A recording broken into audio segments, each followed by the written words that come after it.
ஒரே ஒரு 5 லிட்டர் இதய மந்த்ரா கடல் எண்ணெய் பேக் ஒரு மாசம் முழுசுக்கும் அத்தனை சமையல முடிச்சு விடலாம். இதய மந்த்ரா. முன்னாள் அமைச்சர் மதிப்புக்குரிய திரு என்னுடைய நீண்டகால நண்பர் பொள்ளாச்சி ஜெயராமன் அவருடைய மகனுடைய திருமணத்தினுடைய வரவேற்பு நிகழ்ச்சியில் கலந்து கொள்வதற்காக கோவைக்கு வந்திருக்கிறோம். அந்த நிகழ்ச்சியில் கலந்து கொண்டு நாளை மறுதினம் காலை 6 மணிக்கெல்லாம் மதுரையில் நடைபெறுகிற அறுபடை வீடுகளுடைய முருக பக்தருடைய மாநாடு வருகிற ஜூன் 22ஆம் தேதி மதுரையில் நடைபெற இருக்கிறது. உலகம் முழுவதும் இருந்து வரக்கூடிய முருக பக்தர்கள் அங்கே கலந்து கொள்கிறார்கள். அந்த நிகழ்விலே அறுபடை வீடுகள் அலங்காரம் செய்யப்பட்டு வைக்கப்பட உள்ளது. அதனுடைய கால்கோல் விழா நாளை காலை 6 மணிக்கெல்லாம் மதுரையிலே நடைபெற இருக்கிறது. அந்த மாநாட்டை இந்து முன்னணியுடைய மாநில தலைவர் மதிப்புக்குரிய காடேஸ்வர சுப்பிரமணியன் அவர்கள் ஏற்பாடு செய்ய இருக்கிறார்கள். ஆக அந்த நிகழ்ச்சியில் கலந்துவிட்டு நாளை ஊருக்கு திருநெல்வேலி செல்ல இருக்கிறோம்.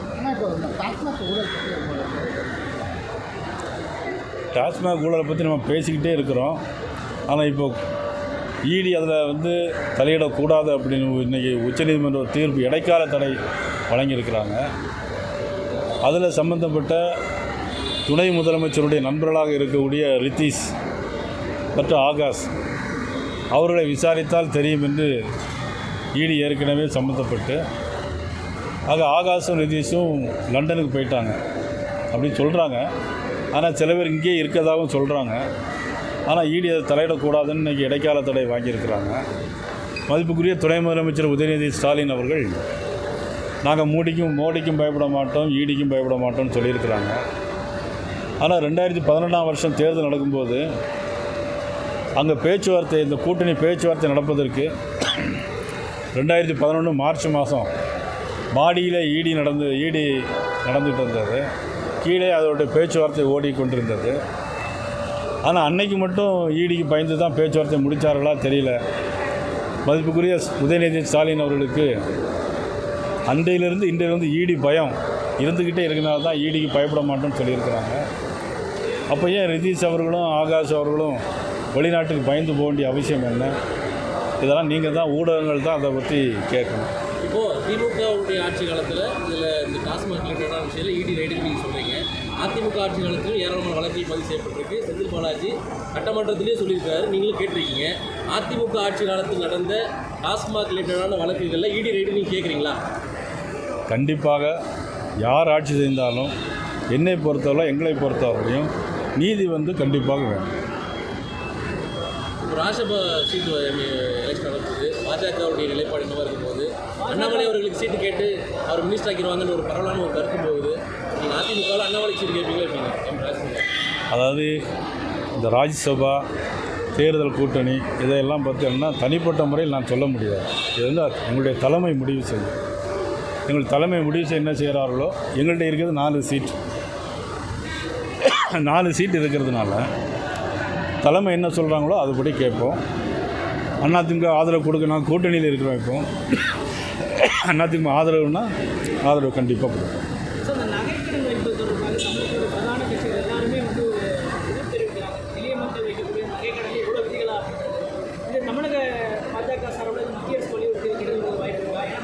இல்லை நிச்சயமாக, அதாவது எல்லாருமே இந்த கோரிக்கையை சொல்லியிருக்கிறாங்க.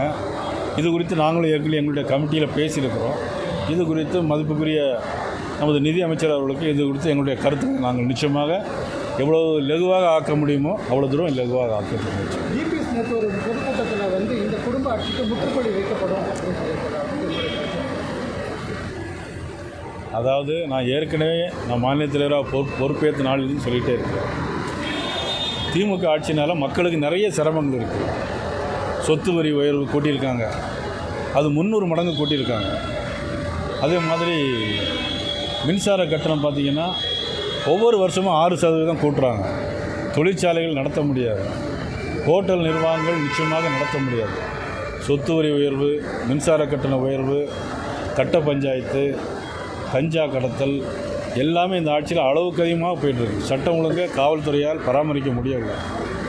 ஆக இதனால் இந்த ஆட்சி வந்து மக்களுக்கு விரோதமாக இருக்கிறது. ஆகவே எல்லா கட்சிகளும் ஓரணியில் திரள வேண்டும் என்று தான் எங்களுடைய கோரிக்கையாக நாங்கள் இருக்கிறோம். மத்திய அரசு வந்து மாநில கல்விக்கு இன்னும் தமிழ்நாட்டுக்கு இன்னும் பணம் ஒதுக்கல. இதனால் வந்து ஆர்டியில் சேரக்கூடிய மாணவர்கள் பாதிக்கப்படுவாங்க. இதில் வந்து எந்த மாணவர்களும் பாதிக்கப்பட மாட்டாங்க. அதாவது ஏற்கனவே நமது முதலமைச்சர் அவர்கள் டெல்லிக்கு போயிருக்கிறாங்க. டெல்லிக்கு போன இடத்துல இதை பற்றி அவங்களுக்கு கண்டிப்பாக சொல்லியிருக்கணும்னு நான் நினைக்கிறேன். அவங்க சொல்லியிருப்பாங்களா பேசினாங்களான்னு தெரியாது. மதிப்புக்குரிய பிரதமர் அவர்களே தனியாக கூட சந்தித்து பேசியிருக்காங்க. அப்போ இது குறித்து பேசினாங்களா என்பது முதலமைச்சர் அவர்கள் தான் விளக்கம் சொல்ல வேண்டும். வழக்கமாக ரிலீஸ் பண்ண வேண்டிய ஃபண்டை ஹோல்ட் பண்ணதுனால ஆர்டி அட்மிஷனால் 1 லட்சத்துக்கு மேற்பட்ட சேர்க்கை வந்து பண்ண முடியல. அது 1 லட்சம் மாணவருடைய கல்வி வந்து ஆர்டியில் பாதிக்கப்படுறதுக்கு சென்ட்ரல் கவர்மெண்ட்டுடைய ஃபண்ட் ரிலீஸ் ஆகாது அப்படின்னு ஒரு குற்றச்சாட்டு வைக்கிறாங்க. மொத்தமே 1,10,000 பேர் தான் படிக்கிறாங்க. ஆக என்னென்னா இவங்க வந்து மும்மொழி கொள்கையில் வந்து எவ்வளவு செலவு பண்ணுவோமோ அந்த பணத்தை கேட்குறார்கள். இவர்கள் ஆண்டுதோறும் கொடுக்கக்கூடிய பணத்தை கொடுத்து கொண்டு தான் இருக்கிறோம். யூபிஎஸ்சி தேர்வில் பெரியாருடைய பேருக்கு முன்னாடி ஜாதியை எப்படி பார்க்குறீங்க? உங்கள் கட்சியில் கம்யூனிஸ்டே கண்டனம் தெரிவிச்சிருக்காங்க. என்னை பொறுத்தவரையில் யாராக இருந்தாலும் சரி ஜாதி பேர் வந்து இருக்கணுங்கிற கட்டாயம் ஒன்றும் கிடையாது. பட்டுங்களா போய்ட்டு வரோம்.